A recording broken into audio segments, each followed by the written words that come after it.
participants and do not reflect the views of BronxNet or the program underwriters.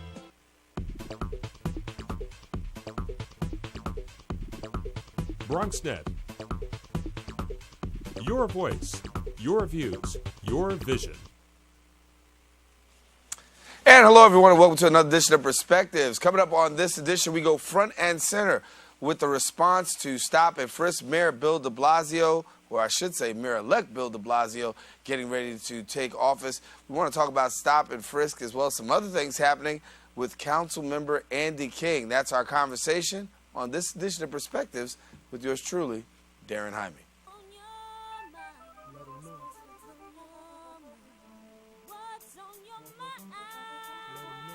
Anything relevant to life, you bring it to the table. Whether you make a move solo or a movement with a stable. No fables, you speak on your decisions. Cause in the long run, it's your voice, your views, your vision. Keeping it real with many messages for you to know. This ain't radio, but DJ runs the show.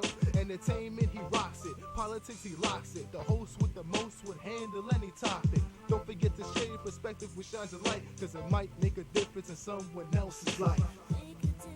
What's your perspective?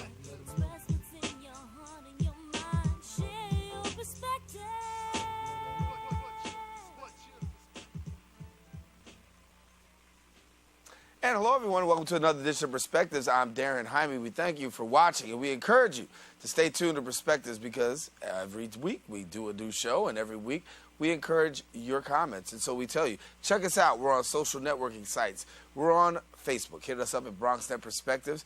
Then also on Twitter.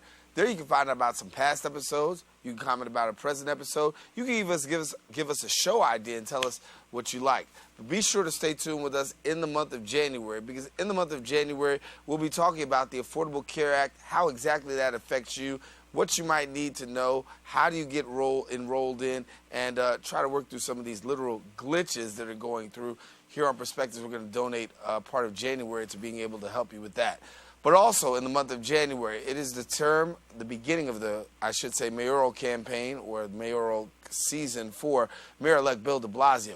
He's been elected. He'll take office in January. One of the things front and center, stop and frisk. How do we deal with the whole issue of stop and frisk, and where do we go from there?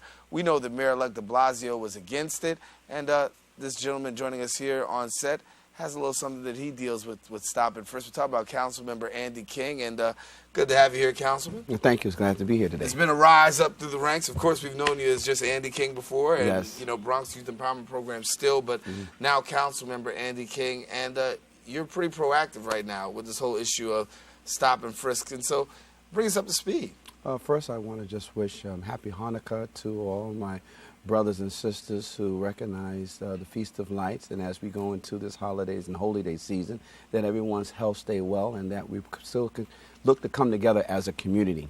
When it comes to the stop and question and frisk era that we are enduring right now, I applaud Mayor-elect Bill de Blasio for his positioning, and his position hasn't been, just as we've had conversations when he's come up to the YEP meetings that we've had, it's not about doing away with the full policy of stop, question, and frisk, but being able to alter it as it is today. And that's what we did in the City Council when we passed the Community Safety Act and asked to put an Inspector General over NYPD, as well as putting an end to racial profiling, which is on the books. But if it really was effective, as the state said it would be, then we wouldn't be having these conversations today.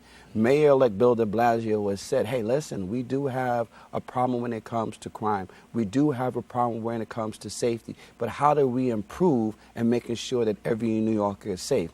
Well, the stop, question, and frisk policy doesn't actually address it the way it should be addressed because of the racial issues and racial tones that's being applied by some officers. So what he's asking is, say, listen, put this Inspector General over. Let's make sure that it happens, which the courts have ruled that, yes, we can do this. Even though Judge Slayton was kicked off because there was a lawsuit filed, Mayor-elect Bill de Blasio said when he gets sworn in, one of the first things that he would do was withdraw the lawsuit, because he firmly believes, as many of us do, that community policing is the way to engage the community, keep us active, engage with each other, and form a mutual respect. we know in our communities that crime happens in our community. Crime happens in communities of color just like it happens in communities of non-color. But because, it gets a little bit more promoted of the crimes that young people of color commit all the time, we have this perception that crime only exists in, communities that are not as affluent. Well, let me ask this. What do you hear from your community when it comes to the whole issue of stop and frisk? Because there's some backlash out of the community, too, that says, listen, we got some issues with crime. We have issues with crime. See, my district is the district where Ramarley Graham, the incident occurred. So when it comes to the stops questions first, the number one issue that people in the 12th district have is just the respect factor between NYPD and the community.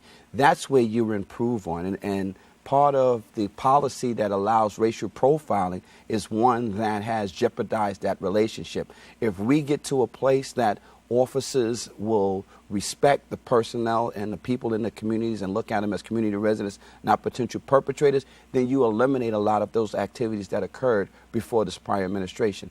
Chief Banks just put out a letter to all the police officers reminding them, even though this law has just gone into effect, that you are still required to do policing under the guidelines of policing. That means you can still stop somebody if the racial identity is part of the whole call that comes across the radio, not the only means of stopping someone. So because a black man is walking down the street or a Latino, Hispanic man is walking down the street and the radio call says an Hispanic wearing a green hood with black jeans, you just can't stop an Hispanic man because that's the only reason you stop him. It has to meet all three of those criteria that comes across that call.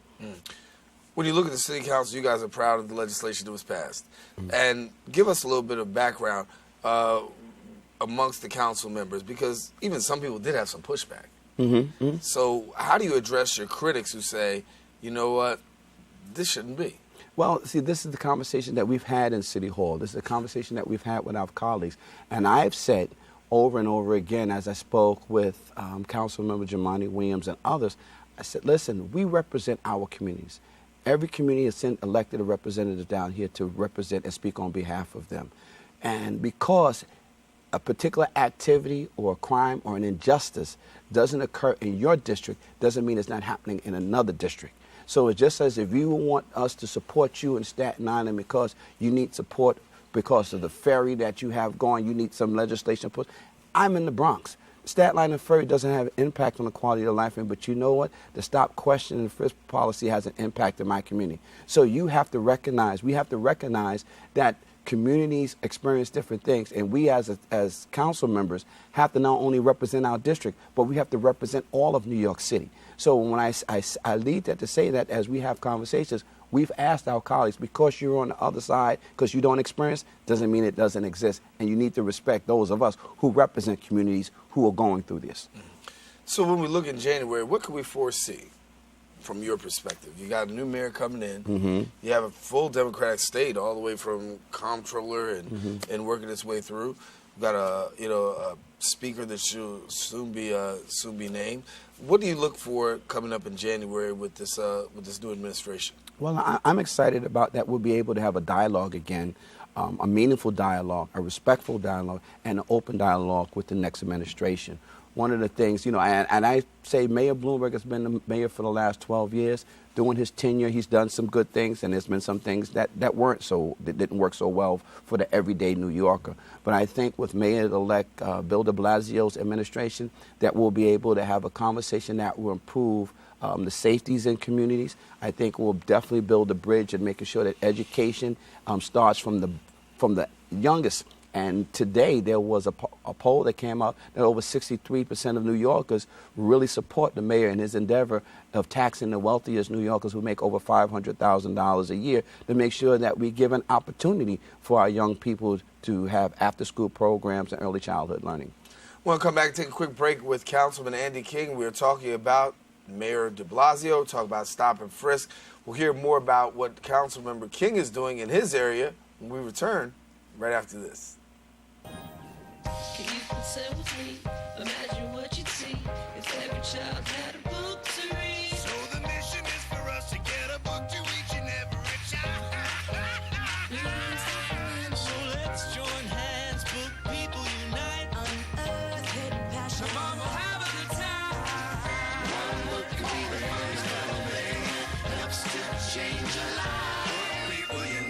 Read to a child today and spark a lifetime of ambition.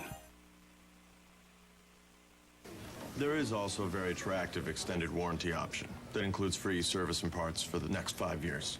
But there's no need for you to get that. You failed to get the test you needed at the doctor that would have detected disease early enough where it could have been treated. So you won't be around in 2 years to see him grow up, which means the warranty would be useless. Okay, sign here, please.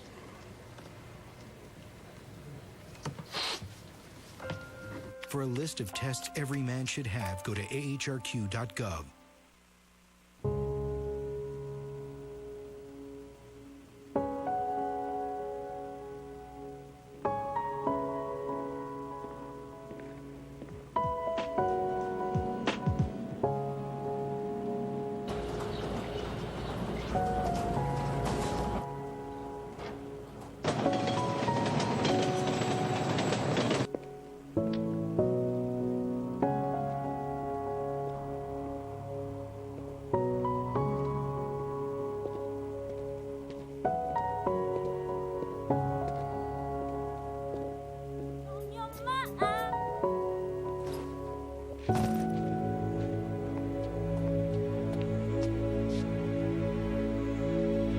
Welcome home, man.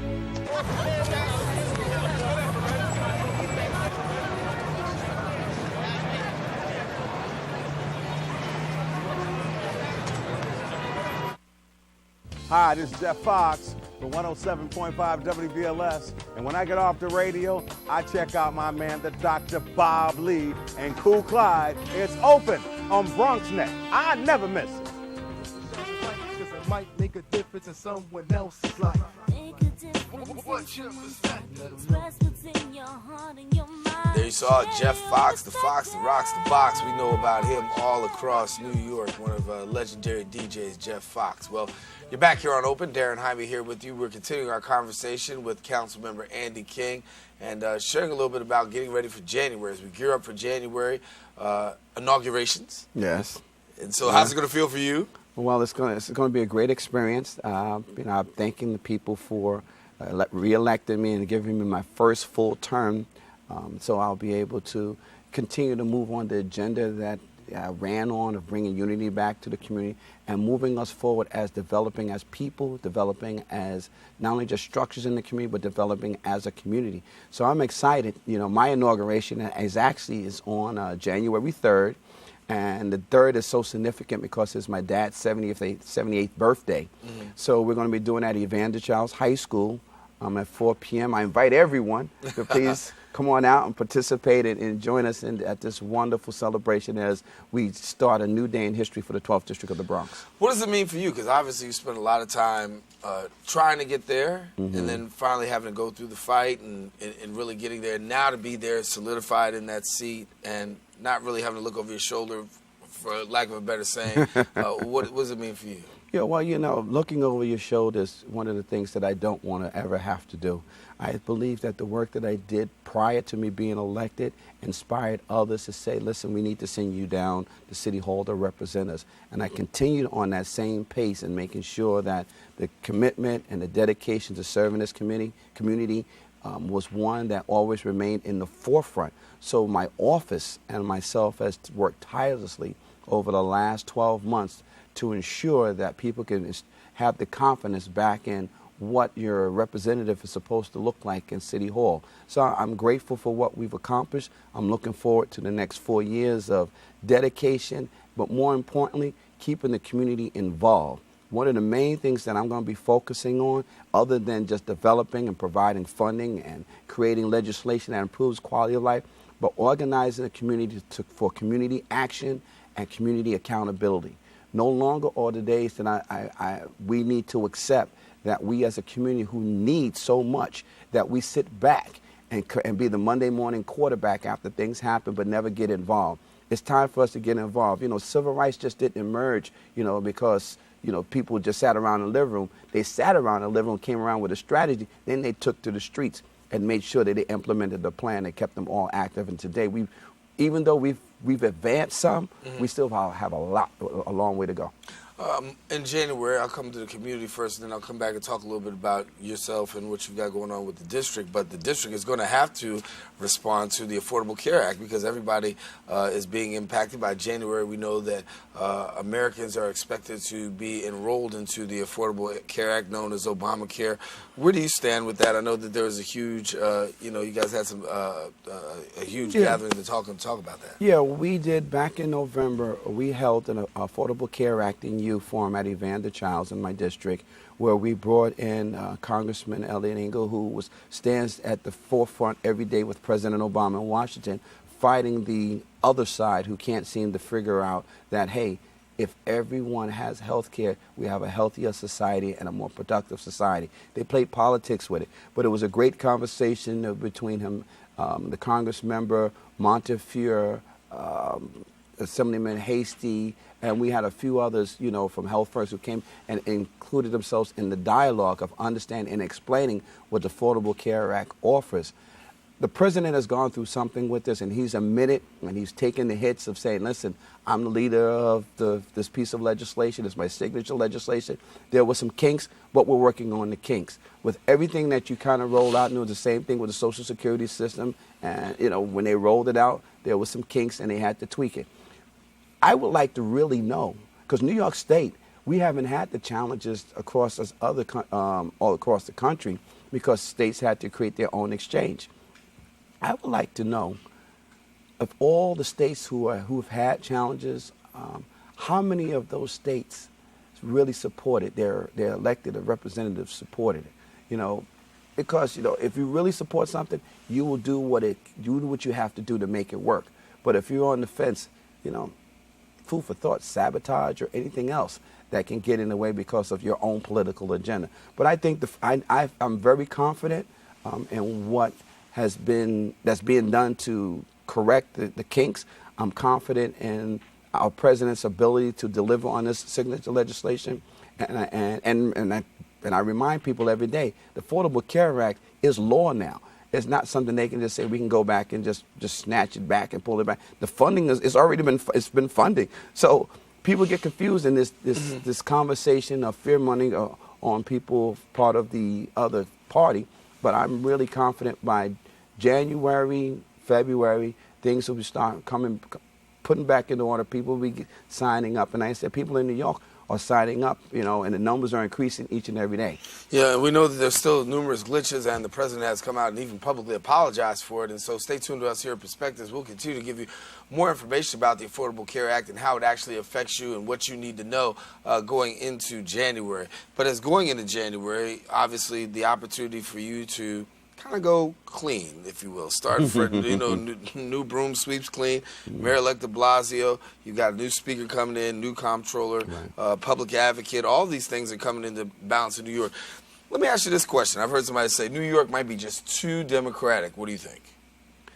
I don't think anything can be too democratic because as much as we may say we're democratic, we all still have our beliefs, and some within being a part of the label of being Democrat do have our own conservative views on a number of issues, which offers the balance.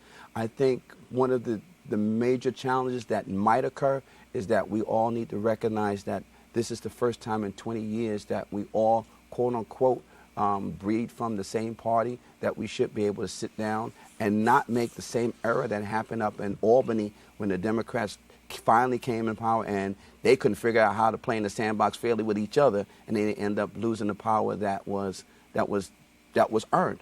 So I think I believe that we have those of us who have been elected in this season come from stock that required us putting a lot of good groundwork in. If you put good groundwork in, you have some stability within yourself. But if you're just pushed in there because someone else put you in office, that's where you can tend to trip up and fall. Looking at your district and seeing where you are right now, what are the priorities for you going into January? Priorities for me is making sure that we have housing that my district has started a transition, whereas it's always been, quote unquote, a working low wage or middle class community. It's transitioning from that. But while it transitions and we have to protect our neighbors and friends who are in transition or in quote-unquote crisis, we still need to protect the heritage and the history of a community that always has had a working population. So one of the things I want to make sure that we do continue to build housing or even start building housing for the low income or even just a working family, making sure that we have proper housing for that. Second thing is definitely going to be in line with the mayor's talking about making sure that young people have access to after-school programs and early childhood. I get it. You know, you've seen me many times, the Bronx Youth Empowerment Program. If our young people don't get it right, they are today's future.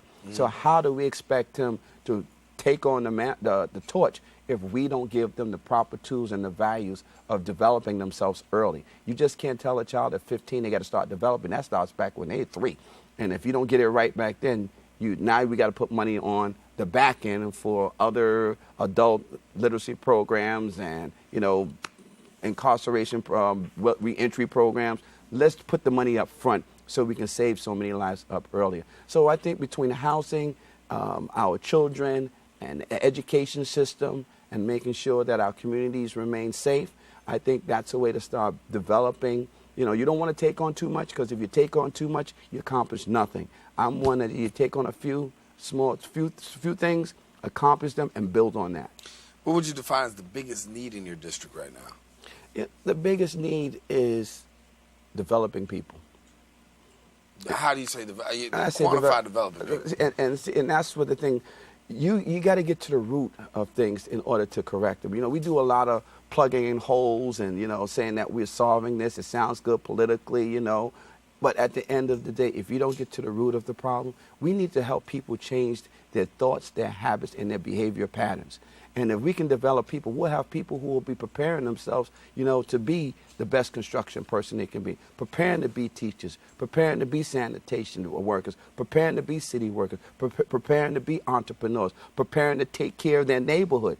But if we don't develop the people, then the people run amok just thinking that they can always look for a handout or don't contribute in. We need people to develop themselves so they can contribute in, so there's that much more for the community to grow from.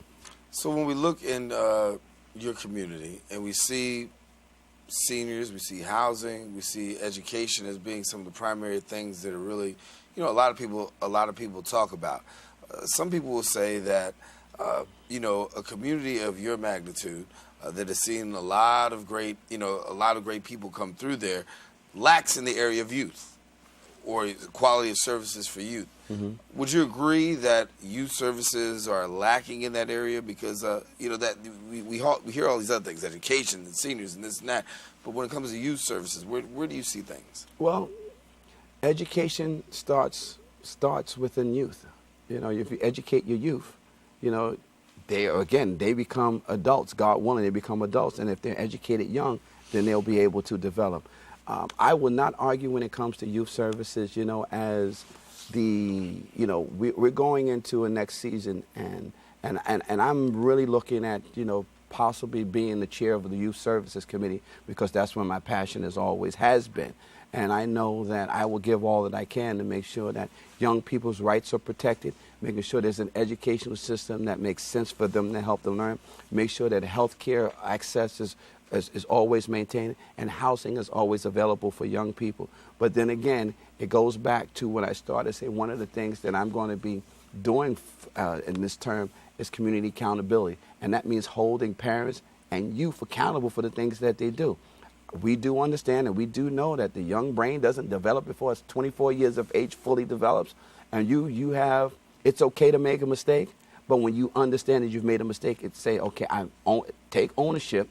And now let's come up with another plan or a new idea to move forward. Let's not take one mistake and let it be the end-all, be-all, because what has happened is a lot of mistakes of young people tend to carry it on to their adult years, and the system tends to do the same thing, and quickly. I had a young man who was in my coaching when he was 12 years old. Age of 14, testosterone kicked in, hung out with the wrong crowd, ended up doing a 4-year bid. Doesn't owe the state any time. He's done. He's back here. He's gone on apprenticeship. He's working. He's done employment work. But you know, every time he goes to get a job, the system holds him accountable for something that he did when he was 14. Even though he's paid his debt to the correctional system, the society is still holding him accountable for something that he did. That's not right. That's not fair. And we've got to start changing the laws and injustices that happen to in our communities. Councilmember Andy King is having our conversation here with us here on Perspectives. We're talking about going into office in January and what the priorities are. We'll get some final comments from him when we return right after this. Hello, I'm Carla Cadenas, and you can check out Open 2.0 at 4:30 on Fridays, or on the web at www.bronxnet.org.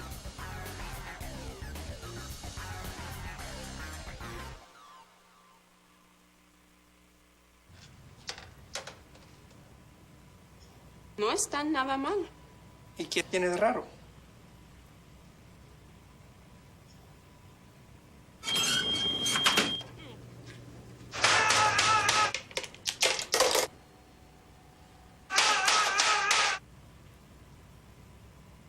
Bueno, la práctica hace el maestro. No tienes que ser perfecto para ser un padre perfecto. Hay miles de adolescentes en foster care que no necesitan perfección. Te necesitan a ti.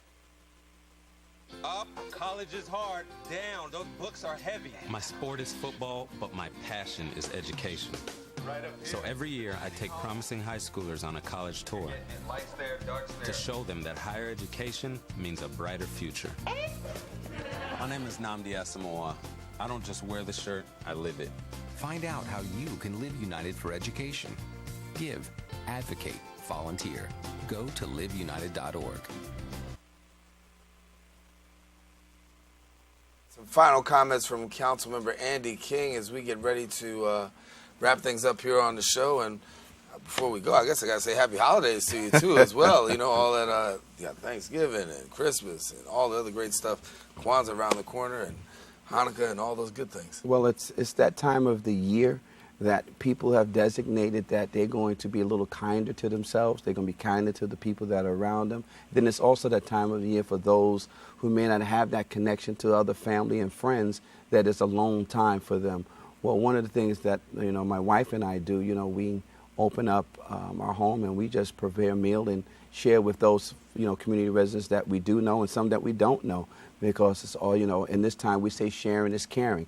But I do ask us all as New Yorkers, as Bronxites, as 12th District residents, that we find in our hearts that we just don't accept that at the end of the calendar year, that it's the only time that we want to give of ourselves and be neighborly. I ask us all to take the other 364 days of the year to do all that we can to improve our neighborhoods, improve our communities, improve ourselves, and making sure the future remains bright for our children. So with that all being said, happy holy days, holidays, happy Kwanzaa, happy Hanukkah, Merry Christmas, Feliz Navidad, you name it, we claim it, you know, let's enjoy it. All righty. Councilmember Andy King, thank you so much for joining us here. My honor. All righty. Thank you. All right. Well, that about wraps up for this edition of Perspectives. Councilmember Andy King, our guest in the studio. Be sure to stay tuned in the New Year. As we said, we'll be talking about the Affordable Care Act, how exactly it impacts you and what you need to know. That's coming up in our future editions of Perspectives. For all of us here on the set of Perspectives, I'm Darren Jaime. Until the next time we meet, stay safe, share your perspective with somebody else. It just might make a difference in their life.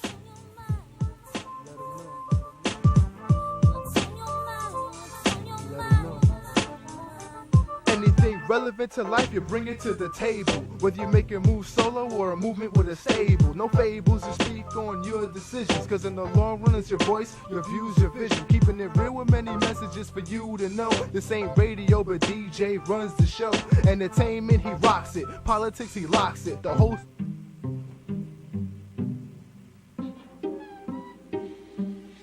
The smallest moments can have the biggest impact on a child's life.